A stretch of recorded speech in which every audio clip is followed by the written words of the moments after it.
uramagara ku radio yacu ukarora umutima ukatubwira ikibazo ufite ndetse tukumva nimba koko hari inama twakugira. kandi nyuma y'ibyo ngibyo benshi bagahamagara bakumva kabeza icyo bakuvugaho. Duhereye mu gitabo cy'itangiriro ku bafite imyizerere runaka, hari amadini atandukanye muri iyi si yacu. Buri dini rishobora kuba rifite igitabo cyangwa imyemerere itandukanye, ariko twese twizera ko twizera Imana imwe nubwo tuyizera mu buryo butandukanye. Ushobora kwibaza ati kubera iki ntangiriye aho hose nkatangira mu myaka ya kera cyane? Nibyo koko ntangiriye kera cyane, ariko uyu munsi wa none icyanzanye kuva isi yaremwa Imana yabishyizeho ibintu byinshi bitandukanye.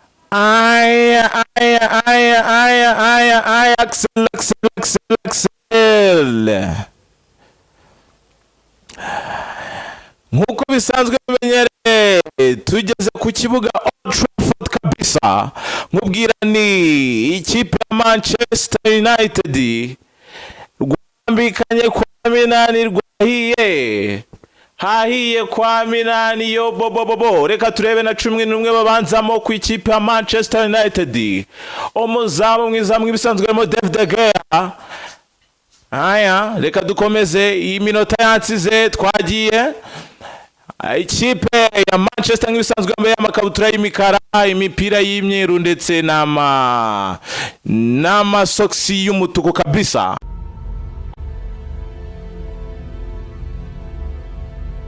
Yes, murakoze cyane bakunzi ba General Life TV Rwanda nkuko memenyerema muri kumwe nanjye MC Vincent Brown.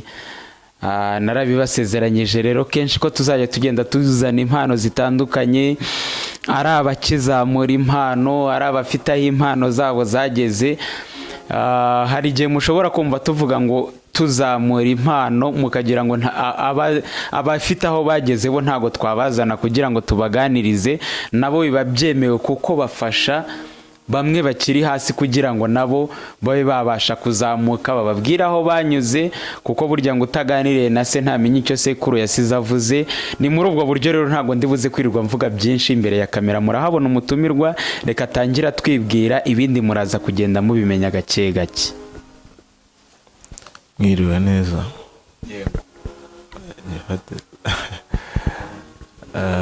Nitwa Irakoze Cedric.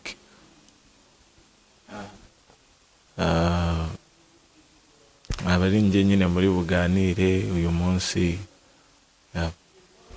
Aha, uti witwa Irakoze Cedric, akaba ari we tugiye kuganira muri kano kanya. Ndabona ufite n'ubwitonzi bwinshi budasanzwe, ubanza mu kanya uri buze kuduhanurira. Sinzi niba ari ukuririmba cyangwa niba ari ukugira gute, ariko abafite amatsiko nanjye nkayo mfite, hari abari kubona witonze bakavuga ati buriya hari umwana umwe nigeze numva ari kuvuga ngo shikara baba.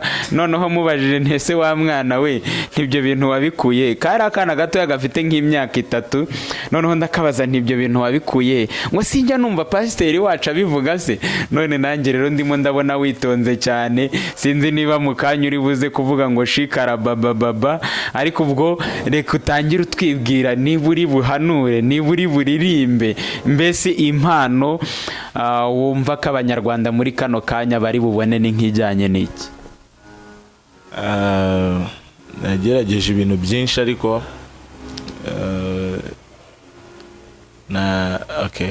nakora kuyo kwigana abantu, amajwi y'aba star cyangwa se bamwe mu banyamakuru. Ikindi nanone njya nkunda kugerageza nubwo bitaraza neza nkuko wari ubivuze ni ukuririmba, ariko byo cyari muri process, ntago biragera ahantu nyine navuga ko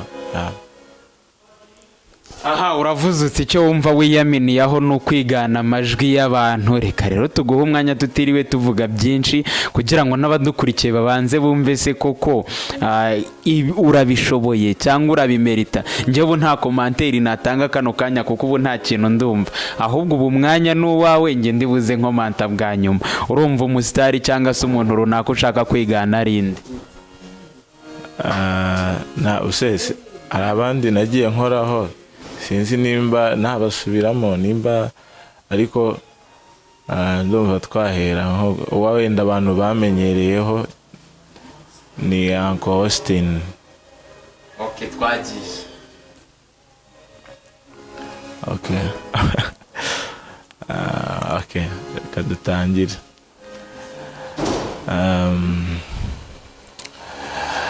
This is 102.3 kabisa. Haha. This is 102.3 KSFM with Austin. You know that this is my home. Ani murugo kabisa. Wakibaza ngo noneho bimeze bite? At this time ndaza muri segment atandukanye nkuko mubizi na indi radio wagakwiye kumva neza kabisa. Uretse KSFM naho ikiganiro cyo ni ruhura umutima. Uramagara ku radio yacu ukaruhura umutima ukatubwira ikibazo ufite ndetse tukumva nimba koko hari inama twakugira, kandi nyuma y'ibyo ngibyo benshi bagahamagara bakumva kabisa icyo bakuvugaho. Ariko muri studio zacu nanjye ni Austin. Yeah. Aha, urakoze cyane. Uti abari buzi kumva bahamagara muri studio baze guhamagara nta kibazo.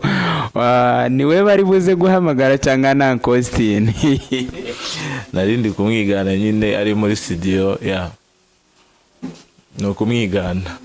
Uti wari uri kumwigana kugira ngo ese nk'abakumva cyangwa se nk'awukumva ahantu henshi wajya ukora ibiganiro bitandukanye. Ndabizi ko kuri General Life TV Rwanda atari ho honyine ukoze interview, aho wagiye ubikora ntaho byagiye bikugiraho ingaruka wenda ngakubwira ati kuri kunyigana ejo wazantwara umukati bimeze bite? Oya, nta commentaire yateraga? Nta commentaire aratera, nta nubwo turahura nyine actually. Ariko urumva ushaka ko mwahura? Byaba ari byiza duhuye kabisa. Noneho kugira ngo tuze kugenda dusobanukirwa mbese tunatere abantu amatsiko, wowe wumva wifuza ko wahura nawe, ese niba ubyifuza ubwo ndaguha inzira ebyiri, ndagutega ariko nguha inzira ebyiri. Wumva niba umwifuza ni ikihe cyifuzo wumva wamubwira? Ese icyo cyifuzo ni ibanga? Ese ni ngombwa yuko wakimubwira? Ese niba ukimubwiye wenda hari igihe mushobora no ashobora no kukubona akaba atanagusaba ko muhura, wowe urumva nk'iki uteganyije ubwo buryo bwose? Wumva ari nk'iki mbese wamubwira? Ikibazo umuntu acyumvishagira ngo kiroroshye ariko kiranakomeyemo. Ikintu namusaba ntakimusaba of course. Ikintu namusaba nuko mfite nyine ibintu byinshi, hari ibitekerezo byinshi mba mfite muri media yacu, mba numva na developer nka creativity zanjye, ariko kuko nta wundi muntu wenda navuga uri hejuru apart wenda yo kuvuga ngo ababyeyi wamfasha, namubwira bishobotse akaba yamfasha kudevelopa ibindi bintu bindimo, mpereye kuri uko kwigana abantu, ntaba ari we gusa, hakaza n'abandi n'ibindi byinshi nyine mba mfite mu mutwe nakora bitari kwigana abantu gusa. Uvuze ikintu cyiza cyane, uravuga uti kubera ko ari umunyamakuru nanjye nkaba nkora ibintu bijyanye n'itangazamakuru. Ese kuki wumva ko Uncle Austin ari we wagufasha wenyine? Ikibazo wambaje ntukizi, wambwiye ngo muhuye niwe nahereyeho, ukambwira ati muhuye n'icyo wamusaba n'icyo ngicyo. Rero ntago ari kuvuga ngo bivuze ngo hari n'abandi. Hari n'abandi bakoze iki nabo wumva wifuza kuba wahura nabo?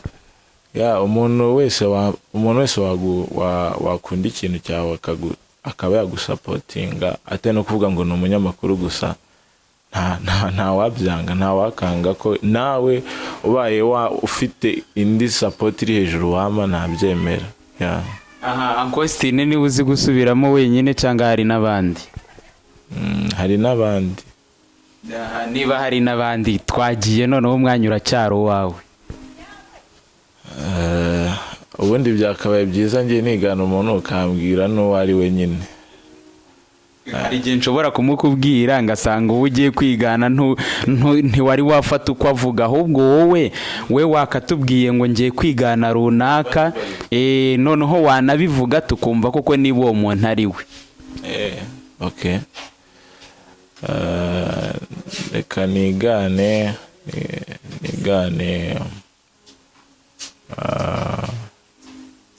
ngiye kwigana Mwanafunzi. Twagiye.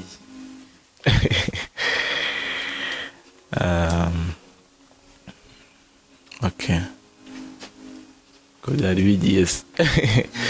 Biragaruka nta kibazo twagiye. Urya kumva roza ngo duhereye mu gitabo cy'itangiriro ku bafite imyizerere runaka, hari amadini atandukanye muri iyi si yacu. Buri dini rishobora kuba rifite igitabo cyangwa imyemerere itandukanye, ariko twese twizera ko twizera Imana imwe, nubwo tuyizera mu buryo butandukanye. Ushobora kwibaza ati kubera iki ntangiriye aho hose nkatangira mu myaka ya kera cyane?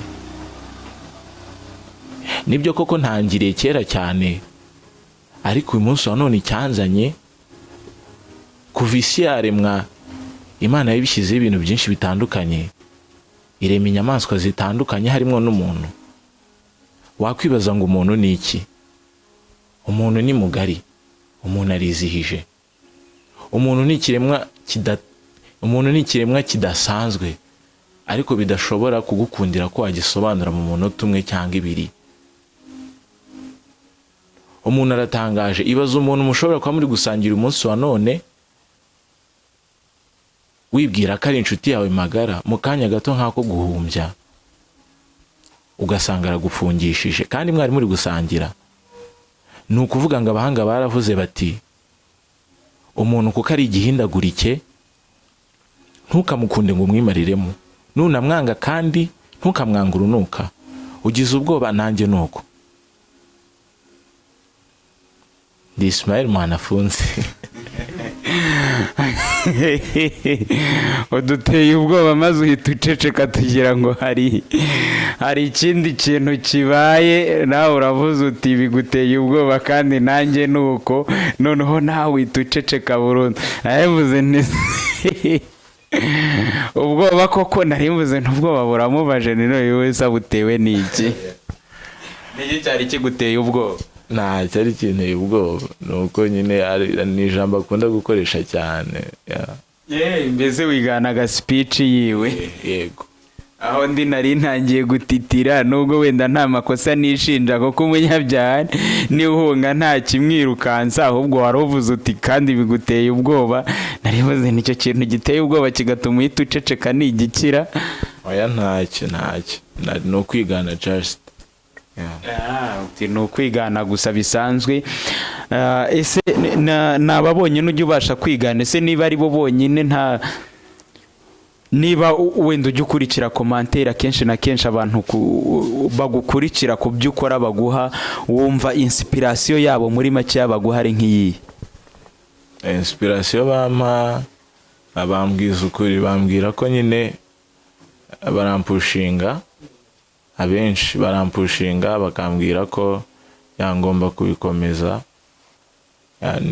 Niyo nuzigaragara cyane, ni message zigaruka, ni ukumpushinga, avuga ko hari abo bitaracamo neza, hari abo nyine yego komeza. Uramutse ugiriwe nk'amahirwe ukabona nk'ikinyamakuru runaka wenda cyaba igikorera online cyangwa se official nka radio, television cyangwa se ikindi kintu gisanzwe, wese nk'ukora nk'akantu gatoya nibura nk'akumunota k'umwihariko wawe, noneho abo nabandi wigana kubw'uko bafite aho bageze, noneho we kora creativity yawe nk'umuntu wumva ushaka kuimprovinga impano mu bunyamakuru.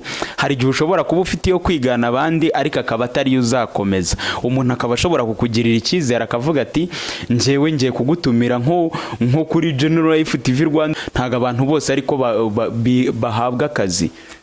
Hari n'ukuntu umuntu aba afite amafaranga akagenda akagura ikiganiro kuri radio cyangwa kuri televiziyo akajya gikora. Wowe nka creativity yawe tutakurebeye mu ishusho y'abandi, wowe creativity noneho umwihariko wijwi ryawe uko usanzwe uvuga utavuze nk'abandi, actually nkuko warubivuze nari nigeze no gukoraho ibintu by'ibyegeranya ari ibyanjye ndatari kwigana abantu sinzi nimba ari icyo wenda nakomeza. Nta kibazo, turagira ngo twumve creativity yawe noneho itarimo inyiganano cyangwa itarimo kwigana abandi. Ibintu rero by'ibyegeranyo bisaba gutegura ariko reka ntacyo ndagerageza. Niyo mpamvu nakubwiye ngo ntiwirirwe ujya kwigora ngo ukore ibintu by'iminota 10 n'ingahe cyangwa umwe wonyine urahagije cyangwa amasegonda 30. Icyo dukeneye kumva nukumva creativity yawe noneho umwimerere wawe udakoresheje voice y'abandi. Okay.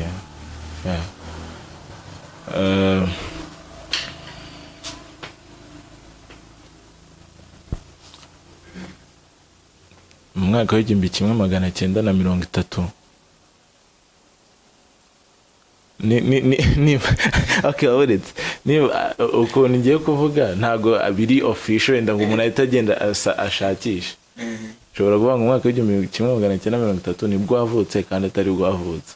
Nta kibazo, ni hari icyo biti mu itangazamakuru, hari icyo twita inkuru ishushanyije. Hari umuntu ashobora gushushanya inkuru akayishyira aho ngaho ariko itayigeze no kubaho. Bivuze ngo rero wayishushanya wavuga iririyo, twe ntago twitaye ku kuvuga ngo inkuru yatangaje yariyo, we ni creativity yawe. Ushatse wanavuga uti muri kano kanya ubu hano isirarimbutse cyangwa se yatsemo umuriro karabaye. Ntago bivuze ngo ibyo bintu abantu babifate nk'ukuri, ahubwo twicyo dushaka kumva ni creativity yawe tu. Okay.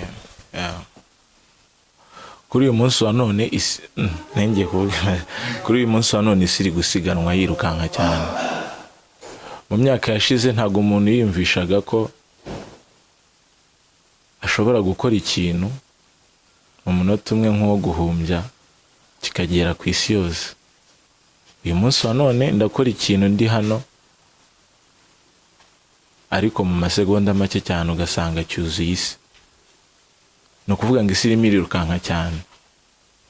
Mu myaka aciyeho kandi umuntu yakoraga ikintu, tuvuge nakubwiraga inkuru ariko ejo bundi bikazajya gufata imyaka 40 ingahe kugira ngo igere ku muntu runaka. Ariko uyu munsi wa none ndakora ikintu uyu munsi ndi hano kikaba cyazenguruka isi.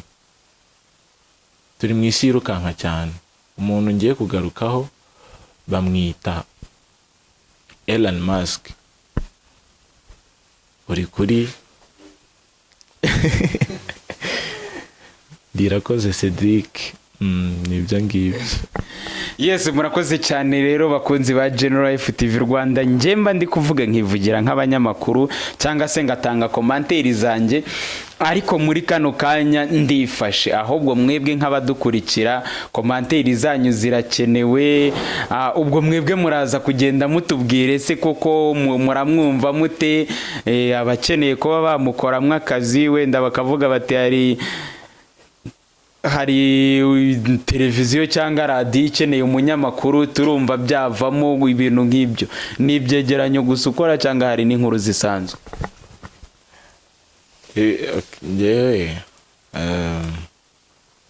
Ibintu byanjye nagendaga njyamo byagenaga bihinduka. Nyiri muri Gikomeye nakoraga ibintu byo kwandika inkuru, kwandika nyine, kuko nibwo natangiye kujya mu bintu navuga ngo nimba primary narashushanyaga Gikomeye, nkandika nyine, nakundaga kwandika, nkandika indirimbo ariko nkaba ntayiririmba kwandika.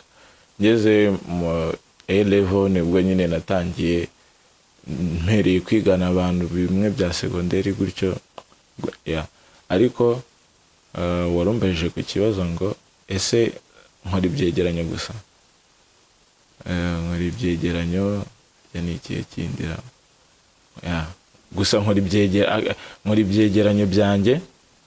Ikintu cyose kinsaba kuvuga nta kigerageza kinsaba kuvuga.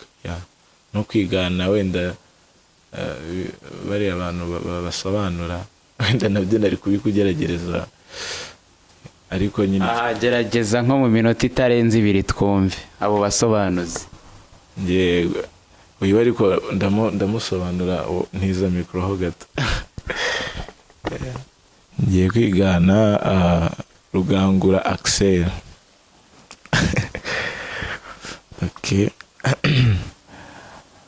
Ancle.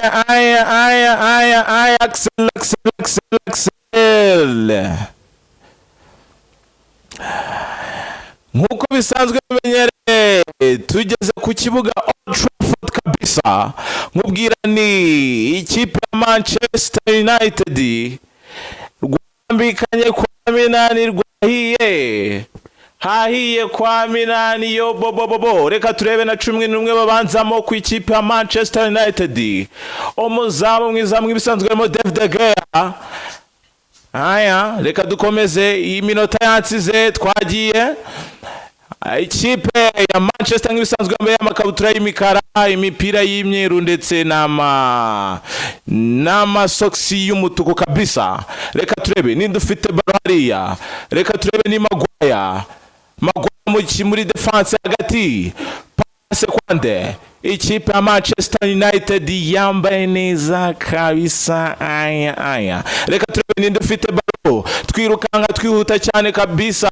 Ninde ufite baro ni ikipe ya Real Madrid, uwitwa nde? Reka turebe Karim Benzema, pasa kwande, urazamuka kontra attack imbere zamu. Reka turebe ikinyi gitego na kwa safi sana kabisa, vizuri.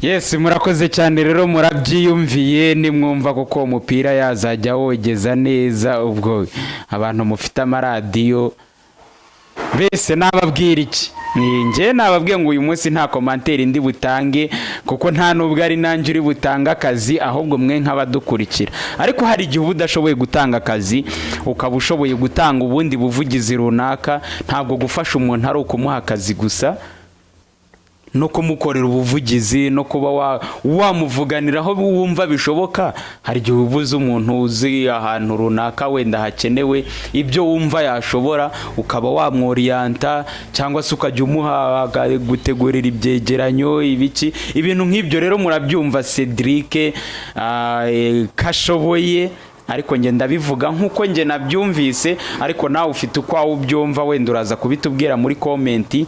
Ariko nge ndavuga ngendeye ku byo numvise. Cedric, ni byiza ko watanga nimero yawe cyangwa ushobora gutanga imbuga nkoranyambaga mu gihe wagukenera ashobora kukubonaho. Zose nta kibazo, natanga nimero n'ama platforms nkoresha. Nkuko nabibabwiye nyine ni Irakoze Cedric. Kuri Instagram nitwa ira99 Cedric, iyo ira nyine ni Irakoze. Facebook nayo ni Irakoze Cedric, TikTok Irakoze, na amazina yanjye ni Irakoze Cedric. Nimero no kuri Momo ni 079 058 33 99.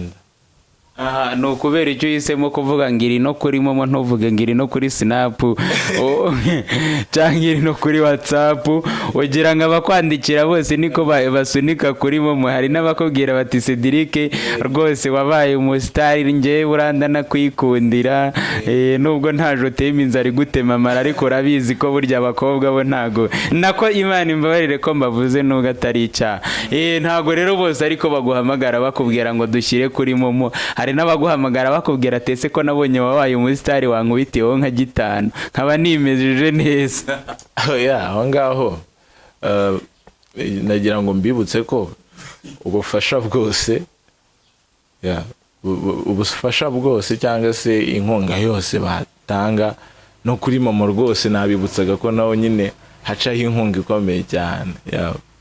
Bivuze ngo nk'umukobwa uri kukumva uvuga uti kuri Momo naho hacaye inkunga ikomeye cyane, ejo naguhamagara akakubwira ati ko nabonye wakurikiwe n'abantu benshi, abasize kuri Momo sha waretse kundira mu mibare sheri ukansunikiraho nka 5, aho ntago uzatangira gukanja indimi ati bura nagenejejwe mu mutima no mu mufuka.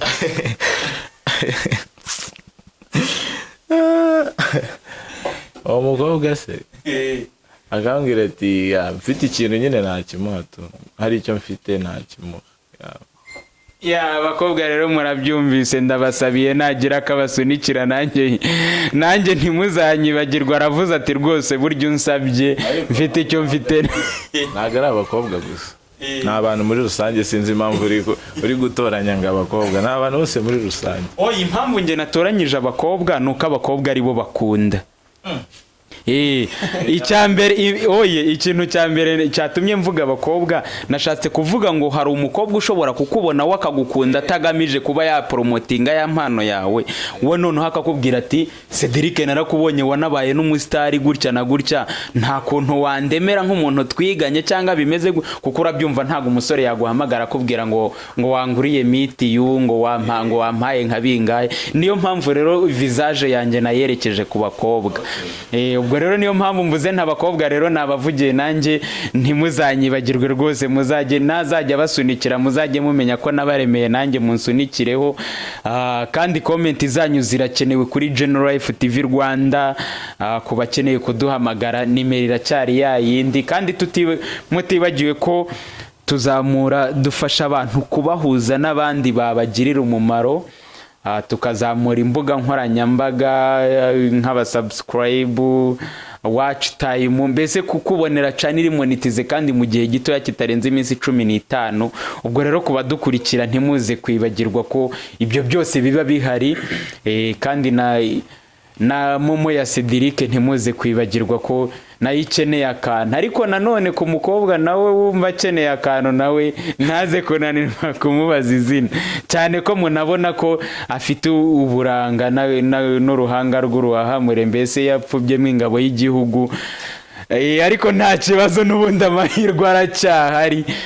Niba igihugu kibona cyamukoramwe akazi rwose aracyahari kandi n'uwacu. Usezera ku badukurikiye niki wasaba badukurikira cyangwa se abazagukurikira muri makeya wabasaba cyangwa se ubujyanama ku kintu mbese ubwo kakanya nakawe ni wowe ugomba kudusoreza njeho ndagaruka nyuma mpita mvuga ngo ciao. Nkuko wabibonye mu mpano ndareba aspect zose ariko cyane urubyiruko. Urubyiruko kuko nanjye ndi umujene urubyiruko rurangwa n'imbaraga passion apeti nyinshi. Icyo rero nababwira nubwo bakomeje kumva ngewe actually nari no kubivuga muri introduction sinzi ukuntu byanciyeho ndakijijwe. Rero ikintu mbwira urubyiruko bakoreshe impano zabo imbaraga zabo iby'Imana yabahaye bakibifite babikoreshe bagura ubwami bw'Imana. Bijya bimbabaza cyane wenda ntabwo ngiye kubwiriza ariko bijya bimbabaza cyane kubona abantu bose isi urubyiruko bakoresha imbaraga zabo mu kwagura ubwami bw'isi. So icyiza kurusha ibindi si ukwagura ubwami bw'isi ni ugukoresha izo mpano zose bakamenya ko ari Imana yabibahaye bakagura ubwami bw'ijuru. Icyo ni kimwe ni inama no ku bandi bantu bose ubuzima bwabo bakabwegurira Kristo nimba ari cyo navuga. Icyo ni kimwe. Ikindi closinga nkuko bari babinsabye ambwiye abandi bantu nka babiri nihuta ndigana uyu nguyu wakoraga kuri RBA yitwa Bienvenue Redemptus.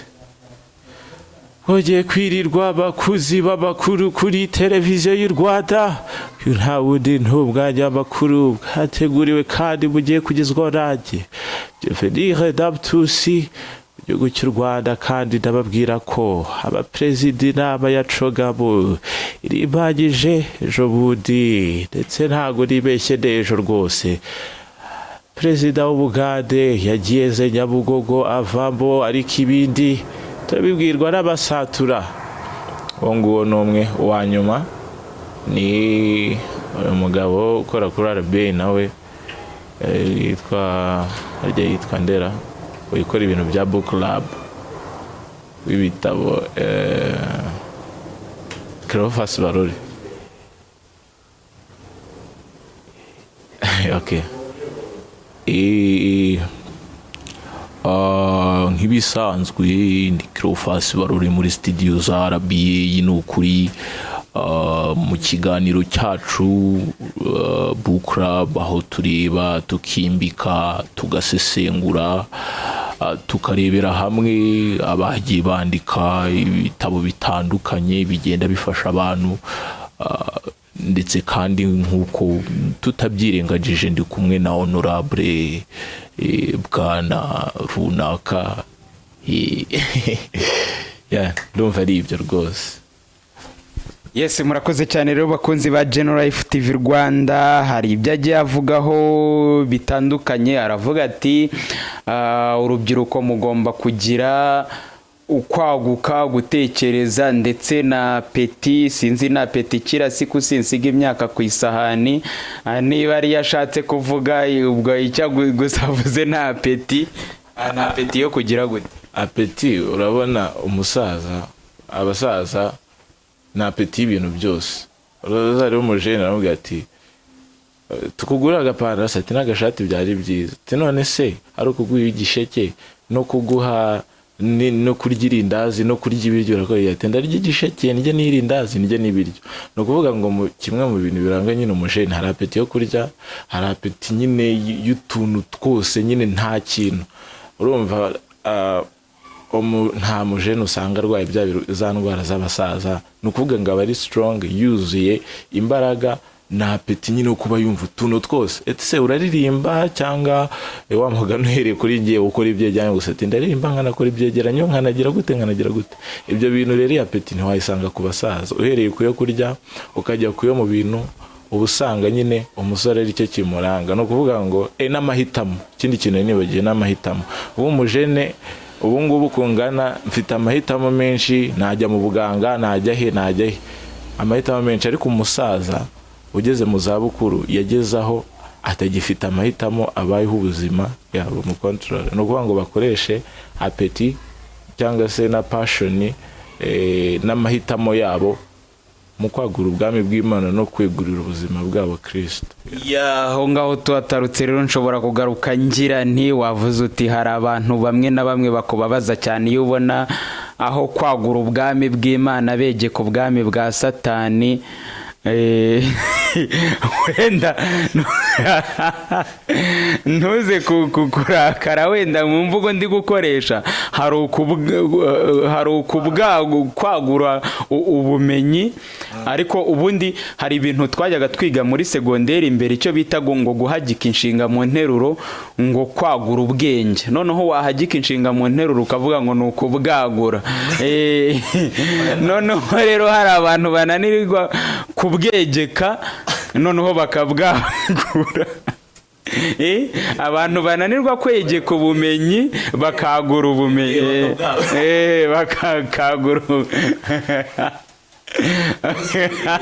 Bakagura ubumenyi. Ubwo ngubwo abantu nibo twarimo tuvugaho. Ubwo rero wari uvuze uti hari ikintu kijya kimbabaza cyane iyo mbona abantu bananirwa kwagura ubwami bw'Imana bakegeka ubwami bwa Satani. Ubwo rero icyo twari dushatse kuvugaho ni abantu nyine babwege kubwo bwami nyine. Ubwo rero mutaza kunyumva nabi. Ahubwo icyo nari nshatse kuvuga, nkawe yuza kuba Imana wari bukora iki ukurikije n'ibyo ubona kuri iyi si?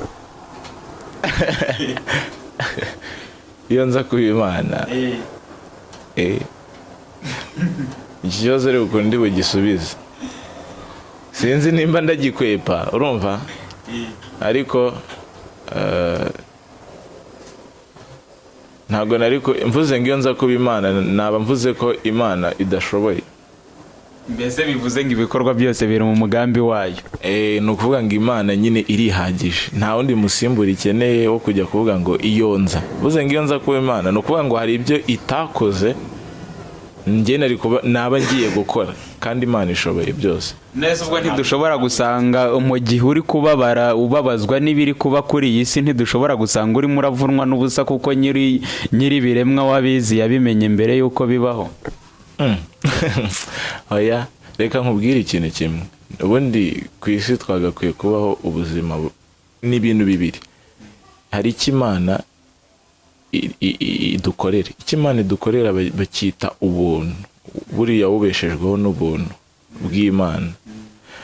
ni ukuvuga ngo Imana igiye kuba nk'umuntu igahana umuntu ntago sinzano yaba akiri. Ni ukuvuga ngo twese yaba abapagani yaba n'abakristo tubeshejweho n'ubuntu, nubwo tubufata bitandukanye tukanabuha agaciro mu buryo butandukanye. Hakaba n'icyo tugomba Imana. Icyo tugomba Imana si amafaranga, si iki, ni bwa buzima nakubwiye bwo kuyiyegurira. Ni ukuvuga ngo nkareka kuba njyewe, ahubwo nkemerera Imana ikaza ikaba igatura muri njye.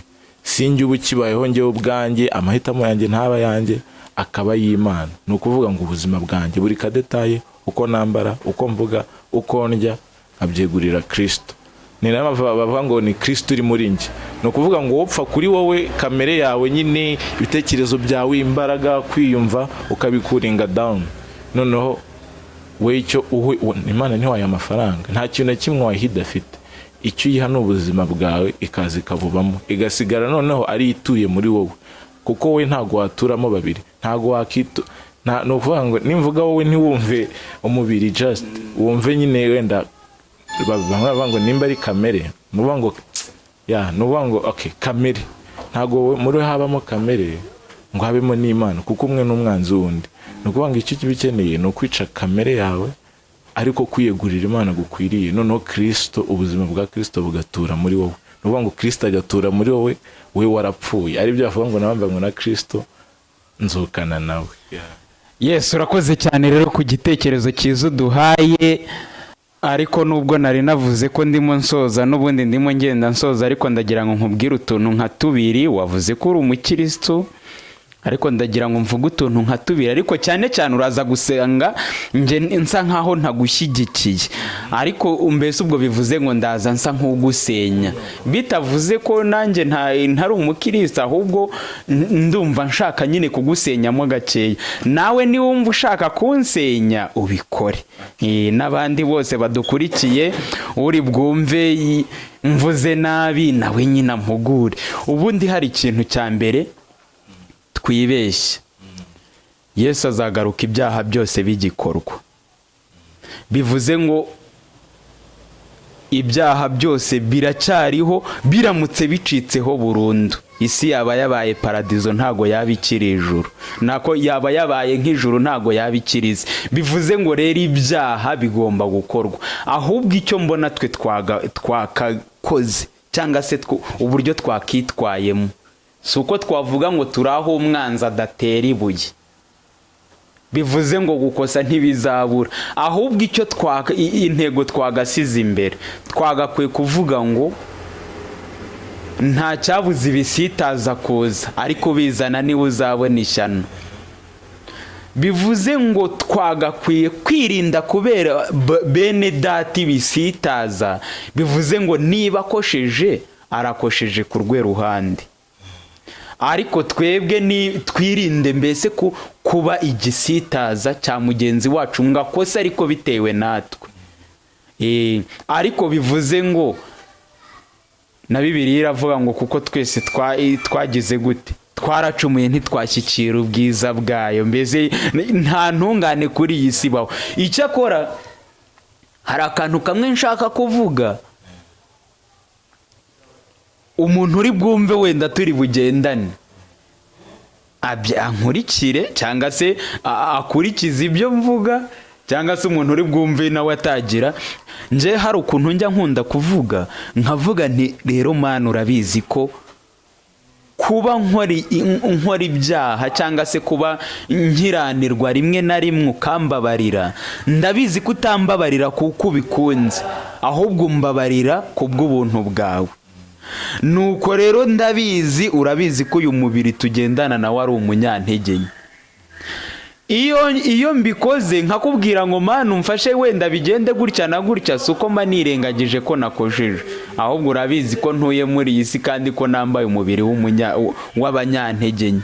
Icyakora we w'umunyambaraga, umunsi uzumva ko wenda nshobora gucika kuri iki, wenda niba natukanaga cyangwa se niba nabeshyaga cyangwa niba ngira uwo mujinya cyangwa niba mbese nawe aho uri dukurikiye uri uzi icyo ukora, ukavuga uti rwose hari ikintu cyananiye. Ubundi mujye mureka tubwize Imana ukuri, tuyereke imbaraga zacu nkeya yize iturwanirire. Ubwo rero njye igitekerezo cyanjye nari cyari icyo ngicyo, ntago naciraho urubanza abantu bakora ibyo ngibyo. Icyakora igihe wakosheje ujye umenya kugirana ubusabane nayo, ntiwumve ko waciwe mu maso hayo, ahubwo ugaruka uvuga uti data rero byagenze bitya, ni bwa bupfapfa bwanjye nyine ndemere uby'uyu munsi, mbese wirengagije ibyo nakoze. Actually ntago nacira abantu iteka, urumva ngewe icyo navuze, ikibi cyabaye igisitari kurusha icyiza, ntago mbeshya rwose. Ujya kubona ukabona umuntu arifashe mu ruhame aravuze ngo, namubajije n'urugero, njye naramubonye umukobwa rwose ajya kuri sheni, nako biranazwi, ikibi cyaganje gisa nk'icyaganje icyiza, ariko ntago ariyo reality. Ni ukuvuga ngo abantu bariyorohereza, urumva ibintu by'Imana wa mugani biri tight, kandi abantu bakunda ibyoroshye. Ni ukuvuga ngo umubare w'abantu benshi bazajya aho nyine ibintu bitazabavuna, urumva. Ariko ikintu nshatse kukubwira, umuntu hatari Imana, nizera ko nta kintu cyiza kiva ku muntu. Ni ukuvuga ngo ukora ikintu cyiza kuko ari Imana yagize gute, yakigize. Nta kintu cyiza kiva ku muntu. Mu Baroma 7 niho havuga ngo, nubwo ntibuka igice neza nako umurongo neza, niho havuga ngo twari twaguriwe kuba imbata z'ibyaha. Ni ukuvuga ngo muri kamere y'umuntu nta cyiza kibamo. Ni ukuvuga ngo umuntu kugira ngo akore ikintu cyiza ntabwo ari ukikoresha, kuko kamere izirana n'icyiza. Ni ukuvuga ngo hakeneye izindi mbaraga z'Imana. Rero izo mbaraga z'Imana ntago zakuzaho wiryamiye uvuga ngo n'ubundi umeze nk'abandi. Bibiliya zivuga ngo nese dukora ibyaha kugira ngo ubuntu busage, oya nibikabe. Ni ukuvuga ngo ikintu ndi kuvuga nakubwiye ni kimwe, Imana ugomba kuyibwiza ukuri. Hari ibintu nyine nta muntu uri perfect, urumva. Ariko nta nubwo ugomba kugenda ngo udamarare ngo uryame ngo bira nyine ngo Mana ngo byarananiye. Ibintu by'Imana icyamba ugomba kuvuga ko bishoboye. Oya, wowe nakubwiye ngo hari icyo, none se kurira kwa mbere cyawe si cyo kizatuma bivaho. Hari icyo wakora. Icyo wakora rero kiri global, si icy'abakire si icy'abakene, ni ku mavi, ni mu ijambo ry'Imana, ni mu gukora kugerageza gukora iby'ijambo ry'Imana. Uko nakubwiye ngo wowe ubwawe nta kintu cyiza, none se ntihari umuntu agenda agasambana akaza akareka avuga ati Mana bikanga umwaka umwe 2 3 igashira. Ni ukuvuga ngo nta Mana, nta zindi mbaraga z'Imana zamupushinze ngo areke icyo kintu, ntabwo yakivaho. Izo mbaraga rero nta handi ziri. Ariko urabyemera ko umuntu wese yakosa, yaba usenga n'udasenga bose barakosa, urumva. Ahubwo abantu bitandukanira, wowe wakoze iki kugira ngo ubutaha utazakigwamo, uri kumva? Icyo nicyo rero navuze, ntiburya wagakwiye kumenya ko wakosheje. Imbaraga nta handi wazikura. Wowe wavuze ati ugomba ngo kumenya ko wakosheje, ukavuga ngo ubundi ngejo ngo sinzagisubiramo, ejo n'undi urongera ukagisubiramo. So better navuze ko ejo utagisubiramo, ahubwo ukamenya ko wakosheje, ukereka Imana intege nke zawe, yugategereza icyo izakora ku buzima bwawe. Hari n'umuntu ukosa noneho akidefanda ugasanga n'uri mu uvuga ngo akaba fiyeri y'icyo yakoze. Ni ukuvuga ngo hari Masasu niwe wigeze kudutera story gato, ngo umuntu bamufasha ari gukora mu mufuka, baramubaza ati se ko wibye? Ati njye nibye? Ati njye ndimo ndishakira eshanje. Uri kumva umuntu nk'uwo ati nari ndimo ndishakira eshanje, ntago nibye. So icyo ndi kuvuga, ibyo kubimenya ibyabyo nabyo ni izindi mbaraga z'Imana, urumva. No kugira umutima wihana, kuko kwihana ntabwo ari ukugenda ngo utange amatangazo. Mana naje bitari kuva mu mutima, ugira agahinda k'icyaha, urumva. Imana nyine niyo yonyine yagushoboza kugukura ahantu utakikura. Aho rero nta handi, so kugenda ngurire cyangwa ngo ugende ngo uvuge ngo iki kintu ngo witekerezaho, ngo uvuge ngo ushobora no kwitekereza ariko n'undi bikakunanira. Icyiza rero so jya ku mavi mu ijambo ry'Imana, kora iby'ijambo ry'Imana rivuga, n'ibyo ngibyo.